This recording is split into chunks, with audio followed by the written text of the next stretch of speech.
जय हिंद दोस्तों, आज के इस वीडियो में देखिए हम लोग राष्ट्रपति से रिलेटिव पढ़ने वाले हैं जो कि हमारे संविधान में राष्ट्रपति भाग 5 में दिया गया है और आर्टिकल 52 से लेकर 78 तक राष्ट्रपति के बारे में वर्णित किया यानी कि चर्चा किया गया है ना। देखिए राष्ट्रपति के बारे में इस वीडियो में हम लोग दो ही चीज समझेंगे। एक तो समझेंगे पहला बात कि राष्ट्रपति की न्यायिक शक्ति क्या होता है और दूसरा बात राष्ट्रपति का आपातकालिक यानी इमरजेंसी पावर क्या होता है ना। और हम लोग बेसिक चीज नहीं जानेंगे। देखिए राष्ट्रपति के बारे में जानिएगा ना, तो राष्ट्रपति का अभी हम बताएं कि आर्टिकल 52 से लेकर 78 तक राष्ट्रपति के बारे में बताया गया और भाग 5 में बताया गया। अब अगर न्यायिक शक्ति के बारे में बात करिएगा, न्यायिक शक्ति, तो पहला में देखिए न्यायिक शक्ति लिखा है कि वह उच्चतम न्यायालय के मुख्य न्यायाधीश का नियुक्ति करते हैं और उच्चतम न्यायालय एवं उच्च न्यायालय के न्यायाधीशों का नियुक्ति करते हैं। यह सर्वोच्च न्यायालय यानी कि सुप्रीम कोर्ट के मुख्य न्यायाधीश का नियुक्ति तो करवे करते हैं और सुप्रीम कोर्ट और हाई कोर्ट के जो न्यायाधीश होते हैं मुख्य न्यायाधीश के छोड़ के उनका भी नियुक्ति कौन करता है? राष्ट्रपति करते हैं ना। तो ये था न्यायिक से संबंधित, इसीलिए उनका नियुक्ति कौन करेगा? राष्ट्रपति करते हैं। अब देखिए दूसरा में लिखा है न्यायिक शक्ति में कि राष्ट्रपति को सर्वोच्च न्यायालय से परामर्श लेने की शक्ति। अगर राष्ट्रपति के देखिए आर्टिकल 143 में है, आर्टिकल 143 कहता है कि राष्ट्रपति अगर चाहेंगे तो सुप्रीम कोर्ट के जो मुख्य न्यायाधीश हैं या न्यायाधीश है उनसे परामर्श ले सकते हैं। लेकिन आर्टिकल 143 ये भी राष्ट्रपति को शक्ति देता है कि राष्ट्रपति सुप्रीम कोर्ट के न्यायाधीशों द्वारा दिया गया परामर्श मानने के लिए बाध्यकारी नहीं है ना।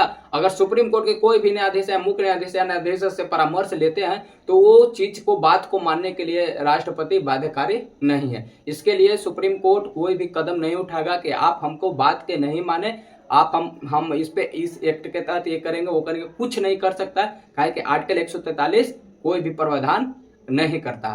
अब देखिए अब तीसरा शक्ति हम लोग देखेंगे ना, तो तीसरा शक्ति में लिखा है कि राष्ट्रपति को क्षमादान की शक्ति है, जो कि आर्टिकल कितना 72 यानी कि 72 में वर्णित किया गया है। अगर कोई भी कोर्ट यानी सुप्रीम कोर्ट हो या हाई कोर्ट हो या डिस्ट्रिक्ट कोर्ट हो, कोई भी कोर्ट किसी भी व्यक्ति को कोई भी सजा दिया या मृत्यु दंड या कारावास के जिंदगी भर का कारावास का सजा दिया गया है, तो अगर राष्ट्रपति को ऐसा लगता है कि इस व्यक्ति को हमको मृत्यु दंड या क्षमादान की शक्ति होता है ना, माफ कर सकते हैं, तो राष्ट्रपति इसके लिए किसी से परामर्श नहीं लेगा। अपन संसद जो मंत्री परिषद है उससे परामर्श लेके इसको माफ कर सकते हैं, उसको सजा के भी कम कर सकते हैं, है ना।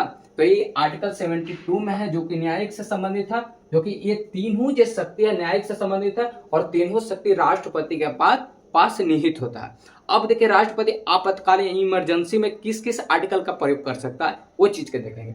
आर्टिकल देखिए 352 में लिखा गया है राष्ट्रपति के लिए है, article 352, article 356, article 365, article 370। Article 352 में लिखा गया है राष्ट्रीय आपातकाल।